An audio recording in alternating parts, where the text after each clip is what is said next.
욥기서 1장 13절에서 22절까지 말씀 교독하겠습니다.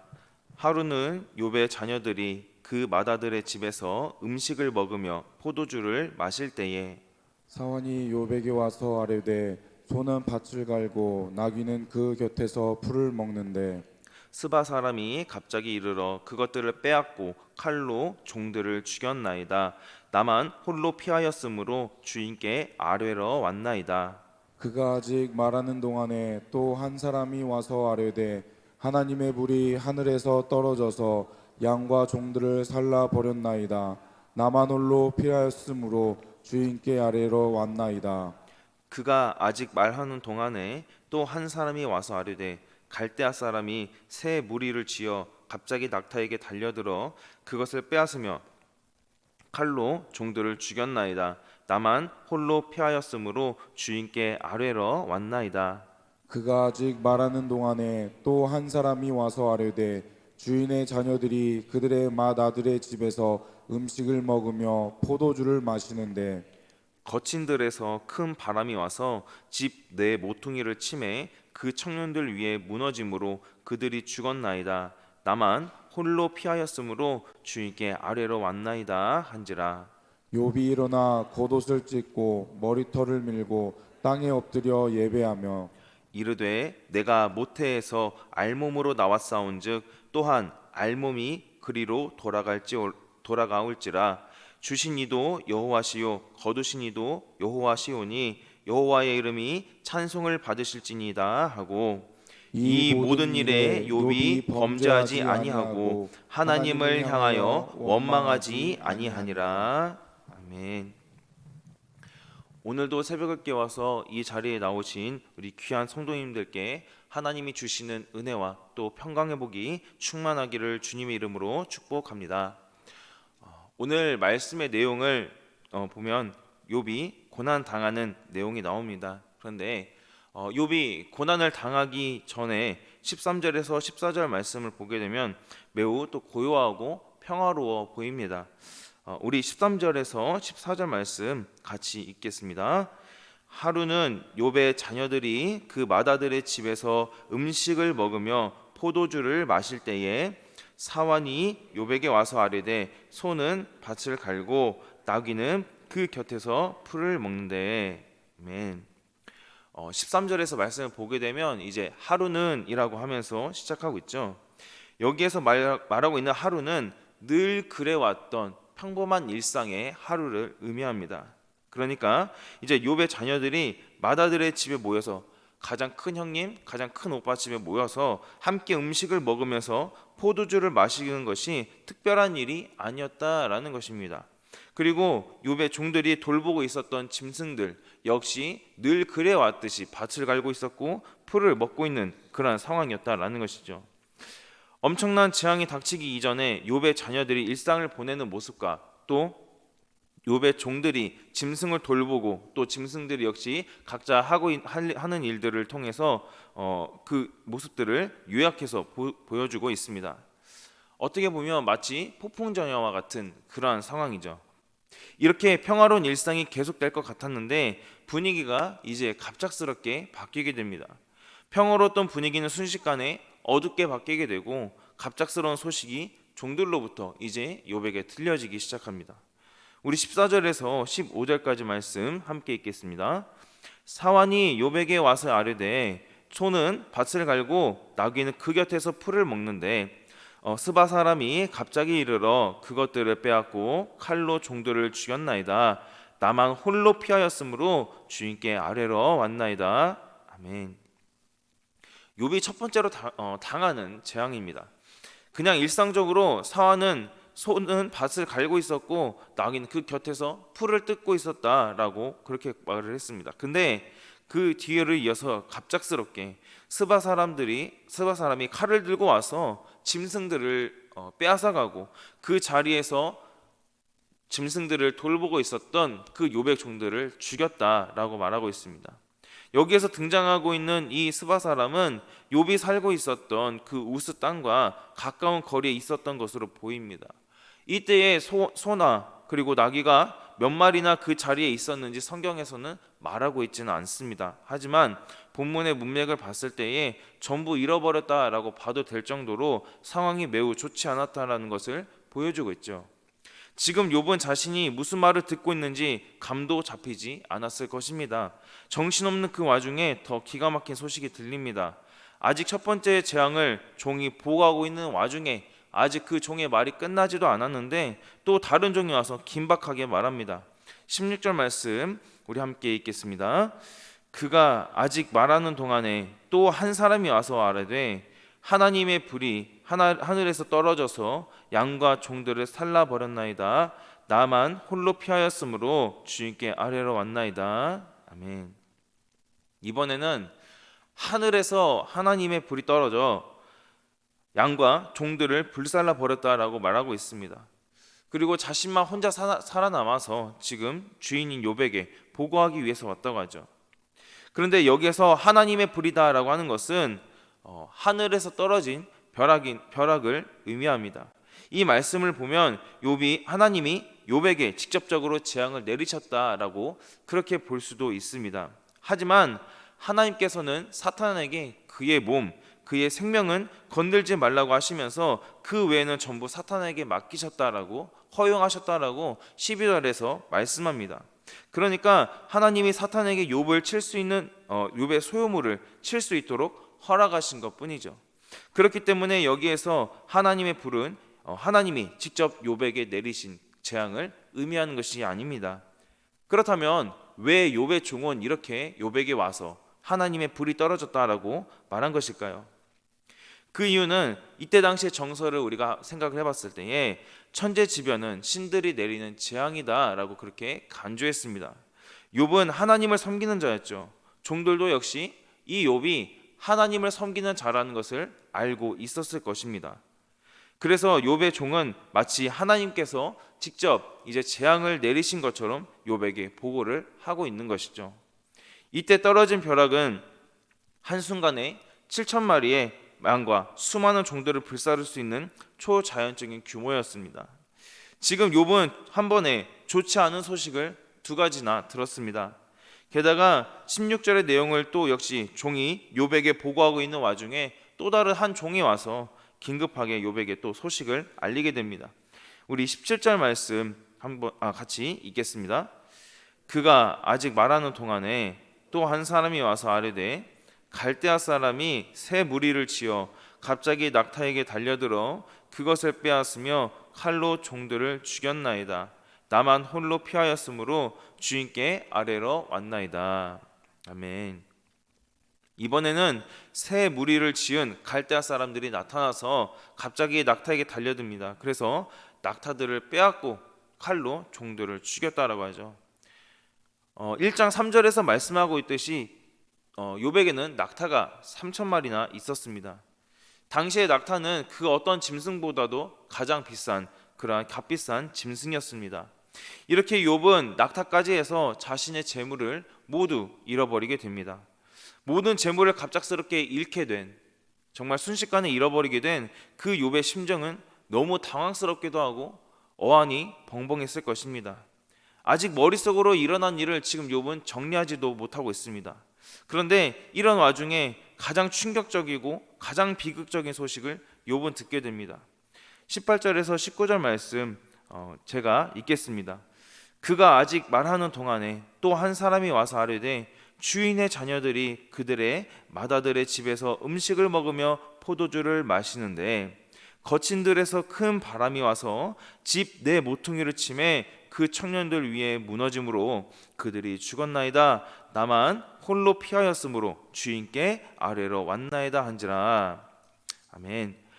분명히 13절에서 욥의 자녀들은 맏아들의 집에서 함께 음식을 나누고 포도주를 마시며 기쁘고 즐거운 잔치의 시간을 보내고 있었습니다. 그런데 갑작스럽게 큰 바람이 불어서 집을 지지하고 있었던 집 내 모퉁이를 쳤다라고 합니다. 그래서 욥의 자녀들 위로 집이 순식간에 무너져 내려서 죽었다라고 욥의 종은 말합니다. 재산과 종들을 잃은 것만 해도 욥에게는 분명히 엄청난 충격이었고 어떻게 수습해야 할지 정신이 없었을 것입니다. 그런데 그 생각을 정리하기도 전에 가장 큰 비보를 듣습니다. 자녀를 잃는다는 것은 부모에게 있어서 아마 가장 큰 슬픔일 것입니다. 한 자녀만 잃어도 평생 가슴에 남는다고 하는데 그 10명이나 되는 귀한 자녀들을 한꺼번에 잃었으니 이 욥이 얼마나 슬프고 또 망연자실했겠습니까? 그래서 욥은 자녀들의 그 소식을 듣자마자 자신이 입고 있었던 겉옷을 찢고 머리털을 밀고 땅에 엎드리게 됩니다. 이 욥의 한 행위, 옷을 찢고 머리털을 미는 그 행위는 극도의 슬픔을 표현하는 행위입니다. 옷을 찢고 머리털을 미는 일이 슬픔을 외적으로 표현하는 일이다라면 땅에 엎드리는 행위는 극에 달한 내적인 슬픔, 주체할 수 없는 속에서 우러나오는 그 슬픔을 표현하는 것입니다. 하지만 이러한 극심한 슬픔 속에서 이 욥은 오히려 하나님을 예배하며 찬양하고 있습니다. 21절에서 22절 말씀 우리 함께 읽겠습니다. 이르되 내가 모태에서 알몸으로 나왔사온즉 또한 알몸이 그리로 돌아가올지라. 주신 이도 여호와시요 거두신 이도 여호와시오니 여호와의 이름이 찬송을 받으실지니이다 하고 이 모든 일에 욥이 범죄하지 아니하고 하나님을 향하여 원망하지 아니하니라. 아멘. 도대체 어떻게 이러한 상황에서 찬양을 할 수가 있을까요? 욥은 지금 자신이 모태에서 알몸으로 나왔고 또 결국에는 자신이 알몸으로 돌아가게 될 것이다 라고 고백합니다. 그러면서 주신 분도 하나님이시고 또 다시 거두어 가신 분도 하나님이시오니 하나님의 이름이 찬송을 받으시기에 합당합니다 라고 고백하고 있습니다. 욥은 결국 이러한 극심한 고통 중에 있어도 결국 하나님 앞에서 범죄하지 않고 하나님을 향해 원망하지 않습니다. 욥이 이렇게 고백할 수 있었던 이유는 자신의 모든 소유와 또 심지어 자녀들까지도 자신의 하나님의 주권 아래에 있음을 인정했기 때문입니다. 자신이 그토록 많은 재산을 가질 수 있었던 것도, 그리고 자신의 스라에 10명의 자녀들을 둘 수 있었던 것도 하나님이 주신 것임을 인정했기 때문에 21절과 같은 그 찬양과 고백을 욥은 하나님 앞에 드릴 수 있었던 것이죠. 사탄은 하나님께서 이 욥의 집과 소유물에 울타리를 치고 계시기 때문에 욥이 하나님을 경외하는 것입니다라고 분명히 말합니다. 하지만 21절 말씀에 나오는 이 욥의 모습을 보게 되면 욥은 하나님의 울타리가 잠시 거두어졌다 할지라도 이 욥은 여전히 하나님을 경외하고 찬양하며 예배하는 자였습니다. 욥은 지금까지 모든 것을 주시고 누리게 하신 그 하나님의 은혜를 분명하게 알고 있었던 자였다라는 것이죠. 그렇기 때문에 욥은 이러한 상황 속에서도 하나님을 원망하지 않을 수 있었던 것입니다. 모든 것을 주신 하나님이 다시 거두어 가신 것이기 때문에 원망할 필요가 없고 그동안 하나님이 주신 것으로 살아왔기에 그것만으로도 감사하는 사람이 바로 욥이었다라는 것이죠. 자신에게 주어진 것들이지만 결코 그 모든 것들이 자신의 것이 아니라 하나님의 것임을 인정한 것입니다. 우리에게도 평안한 일상을 보내다가 욥처럼 갑작스럽게 어렵고 힘든 상황을 얼마든지 겪을 수 있습니다. 엎친 데 덮친 격이라고 욥처럼 좋지 않은 일이 또 한꺼번에 몰려올 때도 있죠. 그럴 때 우리가 취해야 하는 자세는 욥처럼 모든 것은 다 하나님의 주권 아래에 있음을 인정하는 자세여야 한다라는 것입니다. 1장 10절에서 하나님의 울타리에 대해서 말씀하고 있는 것처럼 우리도 역시 하나님의 울타리 안에서 살아가는 자들입니다. 하나님의 울타리는 무엇을 의미합니까? 하나님의 보호하심을 의미하죠. 하나님의 울타리 안에 살아가는 우리들이 바로 양이라고 이렇게 비유할 수 있겠습니다. 우리가 어려움을 겪는 것은 마치 울타리 안에 들짐승이 침입하여 양이 나를 습격하는 것처럼 그렇게 생각할 수 있겠습니다. 양은 주인의 관심과 보호 또 돌봄을 통하여서 만족과 행복을 느끼고 살아갑니다. 목자가 자신의 양을 보호하는 그 울타리 안에 들짐승이 공격해 온다면 그걸 그냥 두고 양들이 다 들짐승에게 당하도록 내버려두는 목자가 어디에 있겠습니까? 양을 보호하기 위해서 최선을 다해 들짐승을 쫓아낼 것입니다. 욥은 이렇게 하나님의 울타리 안에서 보호받는 사람이었습니다. 그런데 하나님께서 잠시 허용하셔서 사탄이 욥의 소유물을 건드릴 수 있도록 하신 것뿐이죠. 사탄에게 또 이러한 일을 허락하신 그 하나님의 심정은 과연 어떠했을까요? 하나님도 욥이 마음 아파하고 눈물 흘린 것보다 훨씬 더 마음 아파하시고 또 욥이 잘 견뎌내기를 응원하시며 마음을 붙들어 주셨을 것입니다. 하나님께서는 욥이 분명히 하나님을 원망하지 않고 하나님을 떠나지 않고 하나님 앞에 다시 한번 엎드리고 하나님을 예배할 것이다라는 것을 분명히 알고 계셨을 것입니다. 그럼에도 불구하고 욥이 당하는 그 고통에 대해서 하나님은 공감하셨을 것이다라는 것이죠.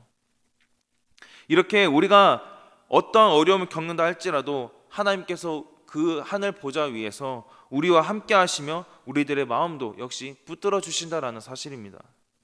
우리가 하나님께 받은 모든 소유물, 심지어 자녀들까지도 하나님의 주권 아래에 있다는 것을 기억해야 합니다. 이것을 우리가 인정하게 될 때에 정말 하나님께 기도하며 온전히 맡겨드릴 수 있게 되고 욥과 같은 그 귀한 믿음의 고백을 할 수 있게 되는 것입니다. 이기적인 마음으로 하나님이 주신 것을 마치 원래 내 것인 것처럼 물질적인 풍요한 안락한 삶에 집중이 되어 있다면 그러한 것들이 사라지게 되었을 때에 하나님 아래에서 그러한 것들이 사라진 그 자리에서 하나님을 예배하는 것은 불가능하다라는 것입니다.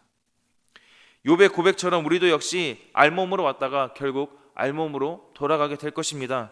그런데 하나님은 우리가 이 세상에서 살아가는 동안 알몸으로 왔던 우리들에게 필요한 모든 것을 공급해 주십니다. 우리에게 모든 것을 하나님의 주권 아래에서 허락하시고 또 주신 것을 통하여서 지금까지 살아오게 하신 그 하나님의 은혜에 더 감사할 수 있는 저와 여러분이 되기를 주님의 이름으로 간절히 소원합니다. 만물의 주인이신 그 하나님의 주권을 인정하고 그 주권에 순종하며 살아갈 때에 우리도 욥처럼 모든 시련 속에서 하나님을 찬양하며 하나님을 향한 믿음을 반드시 지킬 수 있게 될 줄로 믿습니다. 그래서 때로는 내가 겪게 되는 그 모든 상황들도 하나님의 주권 아래에 있고 좋을 때나 어려울 때에 늘 나와 함께 하시며 견딜 수 있는 그러한 힘을 주시고 또 응원하시며 능력 주시는 하나님을 바라볼 수 있는 그러한 하나님을 신뢰할 수 있는 저와 여러분이 되기를 주님 이름으로 간절히 소원합니다. 오늘 본문에 이어서 내일 이어지는 2장 1절을 보게 되면은 다시 사탄이 하나님을 찾아가는 모습을 볼 수 있습니다. 사탄은 하나님께 찾아가서 사탄이 욥은 자신이 가지고 있었던 소유물 때문에 하나님을 경외한다고 욥기 초반에 그렇게 말을 했었죠. 그런데 욥이 하나님을 원망하지 않고 하나님을 찬양하고 예배하는 그 모습을 통하여서 욥이 소유물 때문에 하나님을 경외한다라는 그 사탄의 말은 틀린 말이 되었습니다. 하나님께서는 욥에 대해서 칭찬하시며 다시 하나님을 찾아온 그 사탄에게 얼마나 욥이 정직하고 하나님을 경외하며 자신의 온전함을 굳건하게 지켰는지 말씀하십니다. 우리 3절 말씀 같이 읽겠습니다. 여호와께서 사탄에게 이르시되 내가 내 종 욥을 주의하여 보았느냐 그와 같이 온전하고 정직하여 하나님을 경외하며 악에서 떠난 자가 세상에 없느니라. 내가 나를 충동하여 까닭없이 그를 치게 하였어도 그가 여전히 자기의 온전함을 굳게 지켰느니라. 아멘. 욥이 모든 소유를 잃었으나 그럼에도 불구하고 여전히 하나님을 경외하자 사탄은 아직 건강하기 때문에 그렇다고 하면서 가죽은 가죽으로 바꿔야 한다고 또 하나님께 말합니다. 2장 4절 말씀 제가 읽겠습니다. 사탄이 여호와께 대답하여 이르되 가죽으로 가죽을 바꾸오니 사람이 그의 모든 소유물로 자기의 생명을 바꾸올지라. 그러니까 욥이 자신이 가지고 있었던 그 어마어마한 재산들, 그 소유들을 가지고 자신의 생명을 맞바꿨기 때문에 하나님을 욕하지 않았다라고 말하고 있는 것입니다. 그리고 하나님께 욥의 뼈와 살, 그러니까 욥의 건강을 치면 반드시 하나님을 원망하고 하나님을 떠날 것이다라고 욕할 것이다라고 5절에서 말하고 있습니다.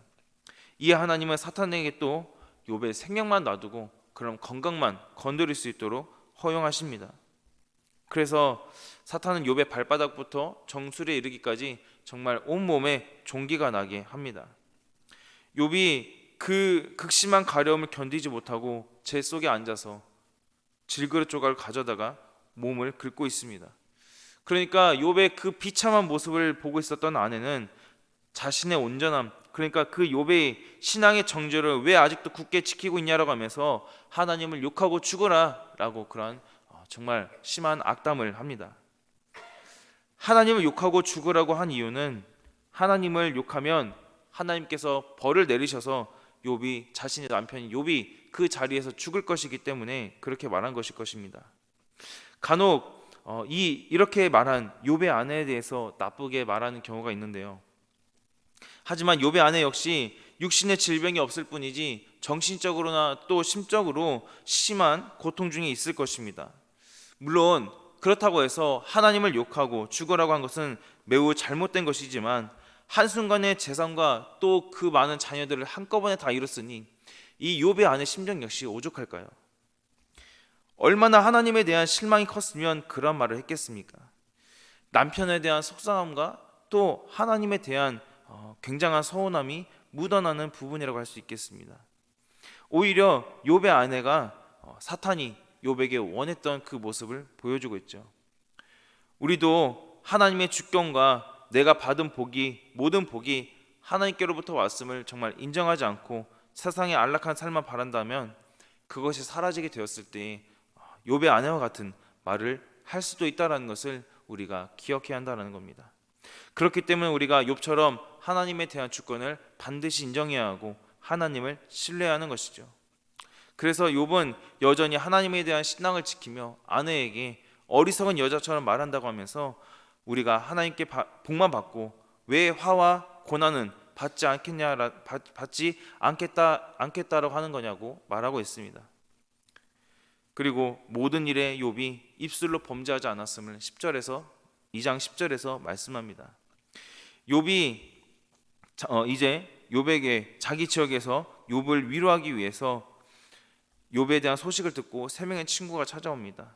그리고 멀리서 욥을 바라보았는데 차마 눈뜨고 볼 수 없을 정도로 비참한 그 친구의 모습을 봅니다. 우리 2장 12절에서 13절 말씀 함께 읽겠습니다. 눈을 들어 멀리 보매 그가 욥인 줄 알기 어렵게 되었으므로 그들이 일제히 소리질러 울며 각각 자기의 겉옷을 찢고 하늘을 향하여 티끌을 날려 자기 머리에 뿌리고 밤낮 7일 동안 그와 함께 땅에 앉았으나 욥의 고통이 심함을 보고 그에게 한마디도 말하는 자가 없었더라. 아멘. 친구들이 멀리서 바라본 그 욥의 모습은 매우 충격적이었습니다. 그래서 큰 충격을 입은 친구들은 욥의 슬픔을 공감하며 소리 지르며 웁니다. 그리고 자기들이 입고 있었던 겉옷을 찢으며 하늘을 향해 티끌을 날려 자기 머리에 뿌리면서 괴로워합니다. 욥의 모습이 얼마나 정말 안타깝고 슬펐으면 그 당사자가 아닌 제3자 다른 사람이 그 친구들이 그렇게 슬퍼하며 울었겠습니까? 친구들이 욥과 7일 동안 밤낮 함께 있었으나 욥의 고통을 보고 아무 말도 하지 못했다고 합니다. 지금 이 욥에게 필요한 것은 사람의 말이나 위로가 아닙니다. 오히려 사람의 말이나 위로한다고 사람의 말을 가지고 위로한다고 했을 때에 오히려 그 당사자에게 더 상처를 주고 마음을 아프게 할 수 있다라는 겁니다. 욥에게 필요한 것은 하나님이 찾아와 주셔서 위로해 주시고 그의 마음을 어루만져 주시는 것입니다. 욥처럼 그러한 슬픔을 당하게 되었을 때에 그 곁을 지키며 함께 슬퍼해 주는 것이 사람으로서 할 수 있는 가장 최고의 위로입니다. 그저 슬픔을 당한 사람을 위해서 기도해 주는 것, 하나님의 위로하심과 더불어 그 영혼의 믿음을 다시 한번 붙들어 달라고, 무너지지 않도록 붙들어 달라고 기도하는 것이 바로 신앙인인 우리가 다른 큰 슬픔을 당한 사람에게 할 수 있는 가장 큰 위로다라는 겁니다. 욥의 세 친구는 이렇게 본의 아니게 욥에게 가장 필요한 위로를 주고 있는 것이죠. 욥은 하나님에 대한 믿음과 그의 입술을 잘 지켰고 욥의 친구들은 욥을 향한 지금 믿음의 욥을 향한 입술을 또 잘 지켰습니다. 고통을 당하게 되었을 때에 하나님을 원망하거나 다른 사람이 어려운 일을 당했을 때에 위로한다고 하면서 혹여나 마음을 다치게 하지는 않을지 우리는 민감하게 생각할 수 있어야 합니다. 아내나 남편 또 혹은 형제처럼 가까울수록 더 조심해야 합니다. 말로 인하여서 관계를 깨뜨리지 않도록 조심하고 입술로 죄를 짓지 않는 그러한 저와 여러분이 될 수 있기를 주님의 이름으로 간절히 소원합니다. 더 나아가서 우리의 마음을 하나님께 고정하고 하나님은 고난 중에 있는 우리와 함께 하신 하나님께 고정하게 되었을 때에 하나님께서 고난 중에 있는 우리와 함께 하신다라는 사실을 반드시 깨닫게 될 것입니다. 더 나아가서 입술을 잘 지켜서 하나님의 위로하심이 아파하는 자에게 충만하기를 진심으로 기도하며 또 정말 그의 마음을 위할 줄 아는 그러한 우리가 될 수 있기를 주님의 이름으로 간절히 소망합니다. 말씀 맺겠습니다. 욥은 늘 하나님의 주권을 인정하는 사람이었습니다. 그래서 우리가 아는 그 유명한 믿음의 고백을 할 수 있었던 것이죠. 나에게 있는 모든 소유물은 하나님의 주권을 인정할 때에 비로소 진정한 가치가 있게 되고 사람이 소유물을 위해서가 아니라 소유물이 사람을 위해서 있다는 것을 우리는 알게 됩니다. 또 그 모든 것을 주신 분은 바로 하나님이시다라는 것을 고백할 수 있게 되는 것이죠. 욥과 같이 하나님의 주권을 인정하고 하나님께 믿음의 고백을 드리는 그 입술을 가지고 하나님을 원망하며 죄 짓는 일이 없기를 저와 여러분에게 그러한 일이 없기를 간절히 바랍니다. 그리고 하나님뿐만이 아니라 주변에 어려움을 당하며 슬퍼하는 자들을 위해서 말로서가 아니라 공감하며 함께 울어줄 수 있는 우리가 되기를 바랍니다. 그래서 그들의 믿음을 위해 기도하며 하나님의 진정한 위로를 전할 수 있는 그러한 위로를 전할 줄 아는 우리가 되기를 주님의 이름으로 간절히 소망합니다. 기도하겠습니다. 사랑과 은혜가 풍성하신 하나님 감사합니다. 욥이 하나님의 주권을 온전히 인정하며 자신의 소유와 모든 자녀들을 잃었음에도 불구하고 또 건강을 잃었음에도 불구하고 하나님을 원망하지 않고 오히려 하나님을 찬양하며 예배했던 것처럼 우리도 우리의 모든 소유가 우리의 심지어 자녀들마저 하나님의 주권 아래에 있음을 인정하고 기억하게 하여 주시옵소서. 그래서 날마다 우리들에게 믿음의 고백을 하게 하시고 하나님께서 주신 것에 늘 감사하며 소중히 여길 수 있는 우리가 되게 하여 주시옵소서. 또한 입술을 가지고 하나님을 원망하지 않게 하시고 혹여나 슬픔을 당한 이웃을 위해서도 말로 상처를 주는 일이 없도록 섬세하신 하나님께서 우리들의 입술을 붙들어 주시옵소서. 그래서 슬픔을 당한 사람이 있다면 함께 공감하게 하시고 또 그들을 위해서 울어주며 그들의 믿음을 위해 그들이 무너지지 않도록 기도할 줄 아는 자들이 될 수 있도록 주님 인도하여 주시옵소서. 그래서 하나님 우리가 언제나 입술을 가지고 하나님 앞에 범죄하지 않고 주님의 주권 아래에서 주님의 은혜 안에서 살아갈 수 있는 우리 모두가 될 수 있도록 주님 함께 하시고 인도하여 주시옵소서. 감사드리며 예수님의 이름으로 기도합니다. 아멘. 우리 함께 하심에서 기도하겠습니다. 은혜가 흘러넘치는 우리 사랑의 공동체 초청교회가 될 수 있도록 우리 교회를 위해서 함께 기도해 주시기 바랍니다. 총동원 주일을 앞두고 기도하는 중에 있습니다. 예배 회복이 필요한 그 이웃과 또 가족을 품고 하나님께 간절히 기도할 수 있는 우리가 되기를 바랍니다. 오늘 유년부 또 소년부 학생들이 목포에 있는 교회로 성경 골든벨 대회를 나가게 됩니다. 오고 가는데 그 길 속에서 하나님께서 안전하게 지켜주시도록 위해서 기도해 주시기 바랍니다. 그리고 각자의 긴 기도 제목 가지고 우리 주님 한번 찾고 같이 기도하도록 하겠습니다. 주여